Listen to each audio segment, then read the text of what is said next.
Welcome to Western Tabletop. We are an Australian miniature wargaming channel located all the way in Perth, WA. Today we're going to be talking about 148 Tactic, an up-and-coming World War II skirmish miniature game produced by Baueda Wargames. If you don't know much about 148, check our previous How to Play demo on screen. It'll give you some insight on how easy this game is to pick up and play.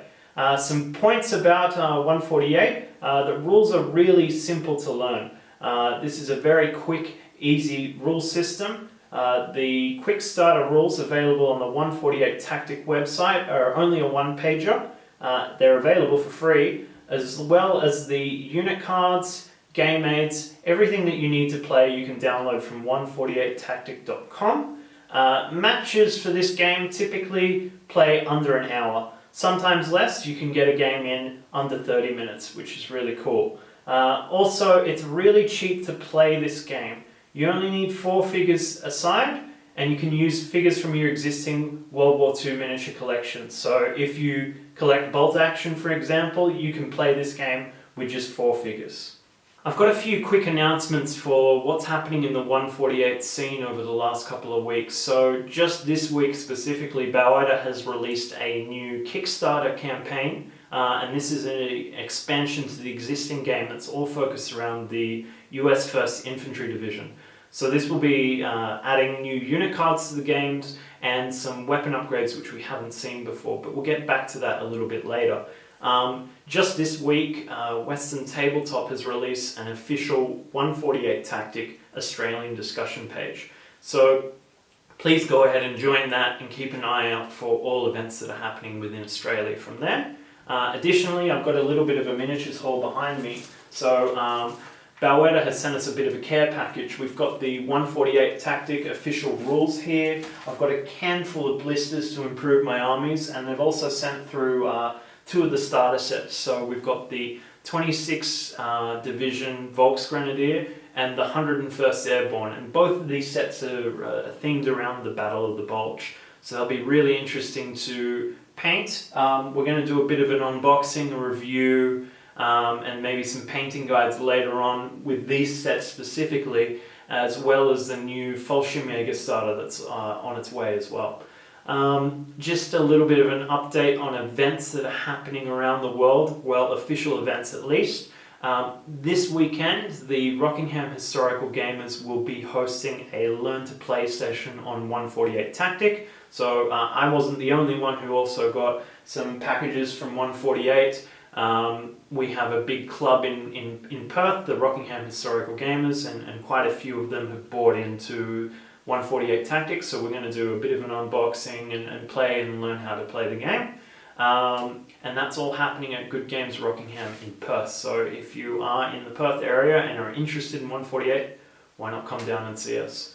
In April, specifically the 4th and 5th, which is Saturday and Sunday, Redline Games Convention and TabletopBattle are merging together to host a bit of a 148 Tactic beginners tournament. And this will be played in Brunswick, Germany. So this is all focused on basically existing bolt action players. So they're asking for people with existing 28mm figures to come to the event, download the quick starter rules and the unit cards that are free on the 148 Tactic website, and really get a sort of an introduction at a no cost with this event. So I look forward to seeing some video footage out of Tabletop Battle for that.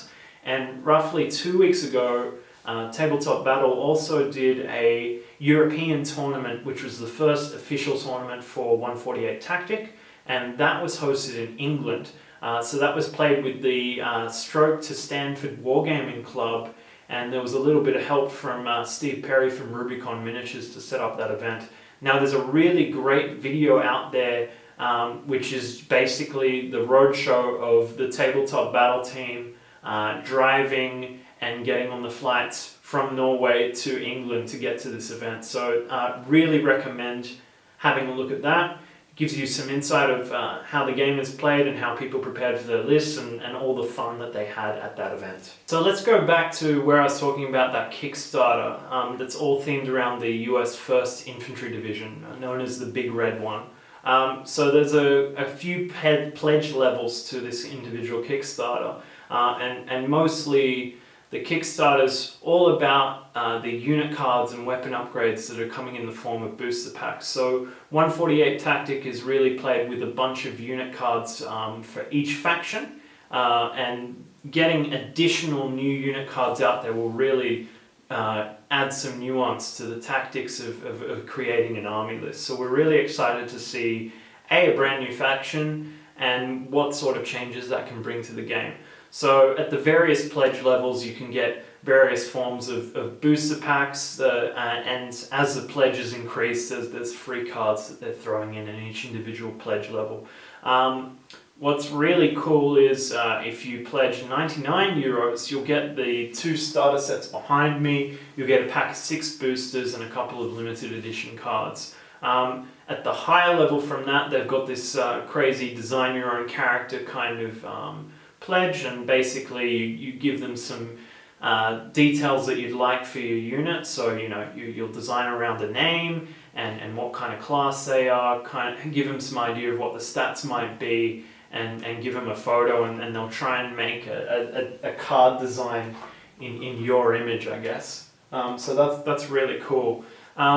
With the stretch goals right now as they are, they've already passed 6,000 euros, which unlocks a lot of the previous pledge levels that allow additional US infantry cards to be given in these boosters. There are some extra goals to this particular Kickstarter that relate to future releases that really have the 148 Tactic scene sort of excited. So to give you some examples of what's happening, this is just kind of a vague list of all the extra goals. You should really check the Kickstarter itself. But basically, all the existing factions, the Fallschirmjäger, the Airborne, the Volksgrenadiers and the 1st Infantry will get additional unit cards. That's one of the very basic stretch goals, which is great. But now we have all these extra theatres that we don't have unit cards, minis for, or anything at the moment. So to go from the top of the list, we have Market Garden, which is going to have British infantry and airborne. We've got some Italian themed lists, so that's going to include the 1st SS Panzer and Italian Paris. We've got another theatre that's called Barbarossa to Stalingrad. That's going to have the 25th Panzer Grenadiers, Italians, the 13th Guards Rifle and Naval Infantry for the Soviets. Then you have a Tobruk to Karasin theatre, which will include the Afrika Corps, Australians, British Indians, and Italians again.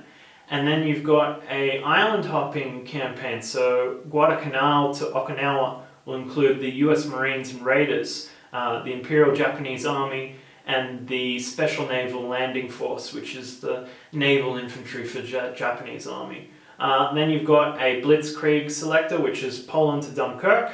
So you'll have Blitzkrieg Germans, Polish Grenadiers, the BEF, and French CAF. And the last to unlock, which is at the 7,000 euro mark, which hasn't quite been released, the details of what they are. It is a resistance and partisans level, so you expect French, Polish, Italians, and Yugoslavian resistance fighters and partisans. One of the things to note on this Kickstarter that I found quite interesting is have a look at the comments section, because there is a lot of back and forth from the game developer Claudio and the sort of player base that is pledging to this Kickstarter. So one of the things that really took my mind, if you have a look, there's a large section on a player asking how is this game, could this be converted into a solo variant? And Claudio has these big plans for this D-Day expansion that includes some AI decks and these kind of things. So that looks really exciting. So have a look at that webpage and check out the Kickstarter. So be sure to check out the Kickstarter as it's only got 5 days left. So you want to get in quick to get those booster packs. That'll be Western Tabletop signing off.